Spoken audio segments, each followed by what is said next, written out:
Okay, good morning, everybody. This is a webinar to go over the first, actually, 13 months of the Rhode Island program. This is contact information if anybody needs to get a hold of me. Everybody should have this information. It's also on the website. And this is our 800 number down in the DC office for any other questions.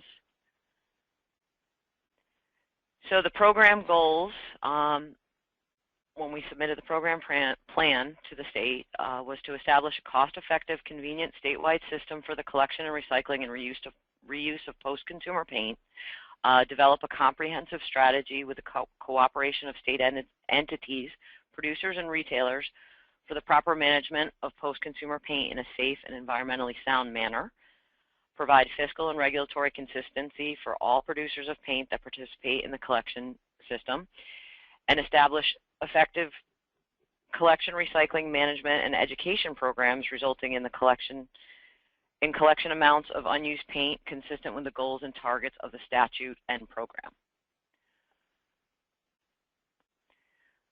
The program plan was submitted to the DEM and approved in spring of 2014. The program began on June 1st, a month ahead of schedule. So our first annual report is covering a period from June 1st, 2014 to June 30th of 2015, which is 13 months. All annual reports after this will be a 12-month period for the fiscal year from July to June 30th.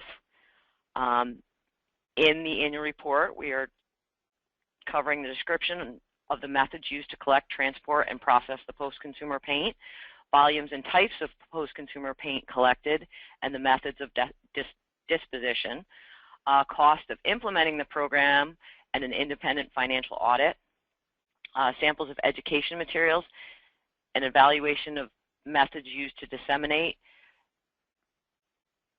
the educational materials.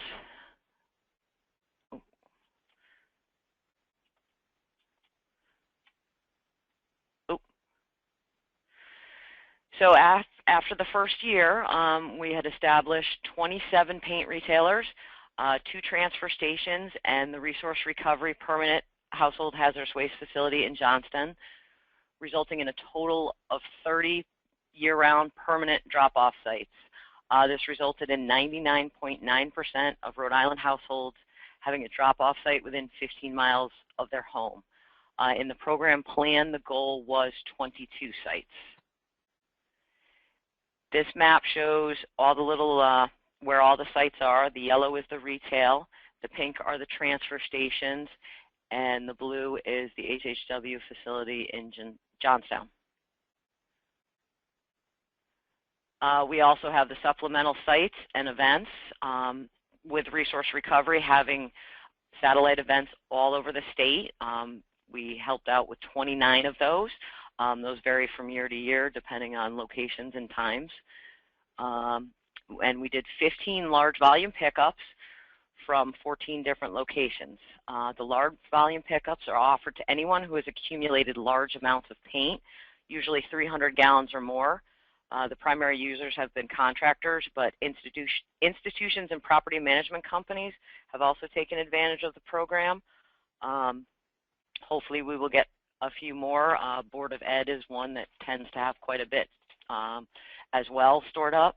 So we will be working to do a little more outreach to get some more of these in with the next year.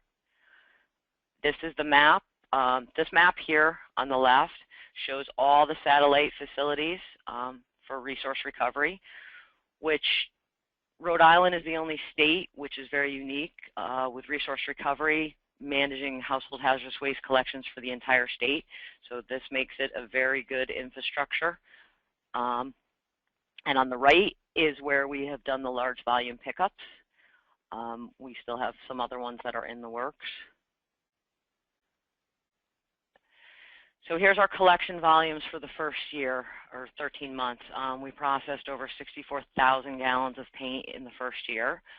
The breakdown between that was 62% latex and 38% oil-based, and that resulted in a recovery rate of 4.1%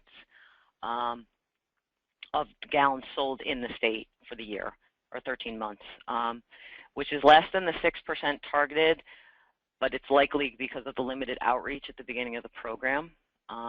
And where the recovery rate comes from is it's based on an EPA study that of all paint sold, there's 10% of it left over.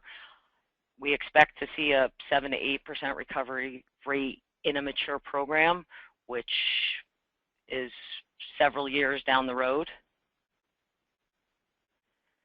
Here's the disposition methods of all our paint. The latex, almost 35,000 gallons of the paint was made back into recycled latex paint, and a little bit over 5,000 gallons was disposed of. And all the oil base was used as fuel, so we have over 24,000 gallons that went to fuel. So that resulted in the over 64,000 gallons. Estimated that 27 tons of the paint containers were recycled from our processors. That's the metal and the plastic containers that come into the facilities when they're sorted. This pie chart shows a breakdown of where all the paint came from. 44% of it came from the resource recovery HHW collections. 39% of it came from the retailers, only 10% from the transfer stations, and 7% from the large volume pickups.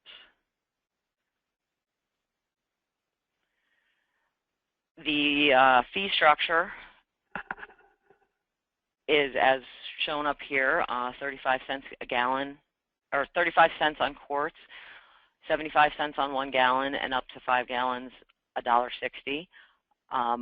All these fees have been reported to us, and the manufacturers pay that in advance to anything that's sold into Rhode Island, and then the fee is passed on to the distributors, the retailers, and then to the consumers.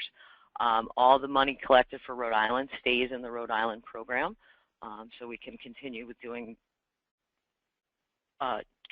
outreach and various other things to make consumers more aware of the program in Rhode Island. This is the budget breakdown. This is also in the annual report. Just under $1 million in revenue that came in for the 13 months. A large amount of it went to the paint processing, the transport, and collection supplies and supports, which is the containers, any signs, any of the improvements that needed to be done to make sure everything was able to, people were able to hold bins and stuff like that. We do just over $85,000 in communications. This is personal, professional fees and other, 38, and corporate activity is just under 60,000. At the beginning of the year, we were negative because of pre-program expenses, and at the end of the year, we are just over $190,000 in the positive. These are the materials that have been out in the retailer since way before the program started, about 6 months prior. This is a poster for the stores to put in explaining the fees, what the program products are, and what the non-program products are. This is a trifold brochure that covers a little more detail about the program. Transfer stations have also handed this out. This is one of the newer things we have, which is a counter mat that has also the same materials and information from the poster and the brochure. And then we have the little mini cards that just direct people to our websites. We have had posters or brochures out for the contractors well in advance, so they knew the fees were coming prior to the launch. And this is the fact sheet we have on the large volume pickups for any contractors or any institutions that want a little more information on that. And all this stuff is available on our website, and there's also an order form on our website. If any retailers or anybody wants any of these things, they can order them directly from our website. We also have the site locator tool, where people punch in their zip code, and the 50 closest will show up, locations to them. Everybody goes on the site locator. Not everybody goes in the print ads, the transfer stations, and the HHWs. We do not put in the newspaper ads.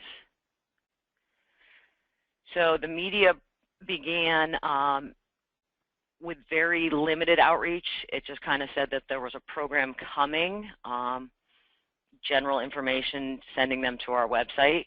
And then we started doing specific newspaper ads, calling out the actual retail locations depending on the papers. We've done 2 different public radio ads, October of 2014 and March of 2015. We've done 80 television commercials. We've also done digital advertising on these 2 radio stations. We also did direct mailers to retailers or realtors because they have interaction with people that are buying and selling houses, and everybody's always got paint plus other stuff in their basements or their garages. We also have a Facebook page, and we have several different messages we convey. The buy right, teaching people how to use the right amount of paint, the using up of your leftover paint, and then to recycle the rest.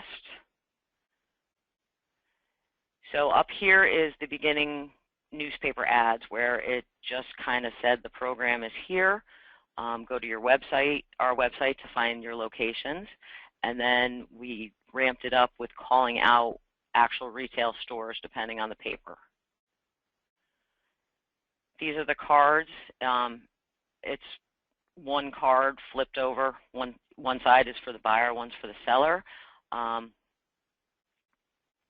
So they could hand it out to anybody that's looking or buying, and they have a way to get rid of their materials because usually that's what they want. These are our digital ads. This is the use it up. There's also stuff on our Facebook about using up different ways to use up your leftover paint.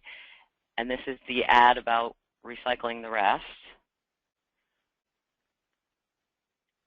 This is our website, which this is a specific page for Rhode Island. I'll show you guys that in a minute, where we have stuff for the general consumer. We have a specific page for contractors, retailers, municipalities, and the official docs is everything related to the program that goes to DEM. Okay, let's see.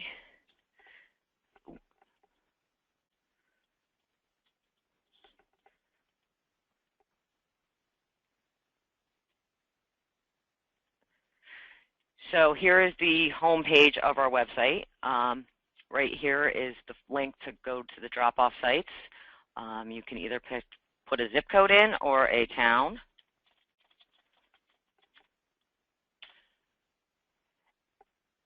And it shows you the 50 closest locations. The blue one is Resource Recovery, their permanent location in Johnston. And these are all the other locations within the radius. So if you go up here, you go to Rhode Island. Here's the link to the webinar. Also another link to the site locator.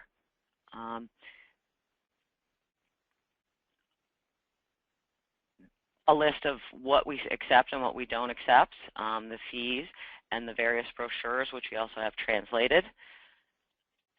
The contractor page, fees right there. What the businesses are to do when they drop off. Here is the large volume pickup information. Besides just the fact sheet, they also have to fill out an inventory form so we know what they have, and if they are required to get a temporary EPA ID number from DEM. Also all the information for contractors, it has all been translated into various languages. The retailers, there's their list of the manufacturers and the brands. If they have anything in question, they can just check these to make sure. Here is all their order form material, and anybody can order any of this material. We have a video about becoming a drop-off site. We also do digital banners on various retail websites or anybody else that wants to do that. And here's the newsletters that get printed every quarter.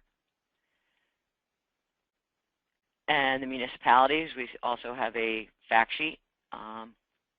We also do joint outreach programs with the HHWs or anybody else that would like to do advertising in their local municipal stuff.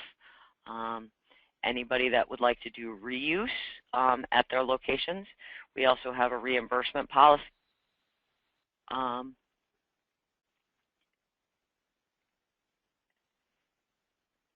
we have different suggested language if people want to put their stuff on our websites. Again, another link to the newsletters and official docs. Here's our program plan. Here is the link to our annual report.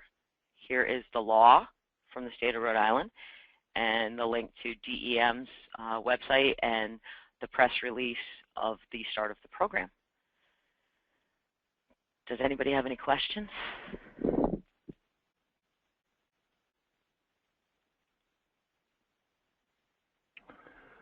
I'm not seeing any questions at this time, Laura.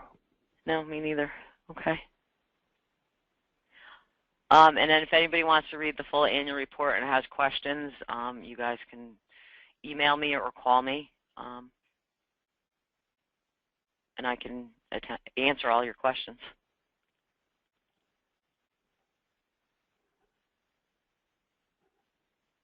And is your contact information on the website, Laura? Oh, yep. If you go to, oh yeah, I can pull my thing up too.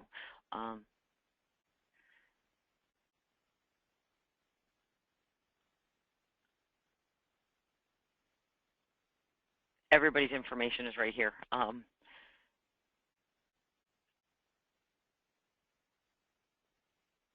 Yep, right there. And I can put that screen back up as soon as I figure that out.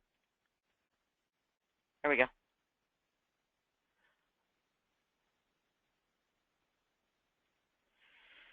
Or they can call that hotline, either or.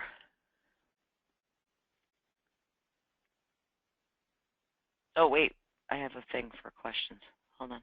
Somebody has it. Mark has an unanswered question. How do I see the question? We have one comment that just says it seems very complete. Oh, thank you.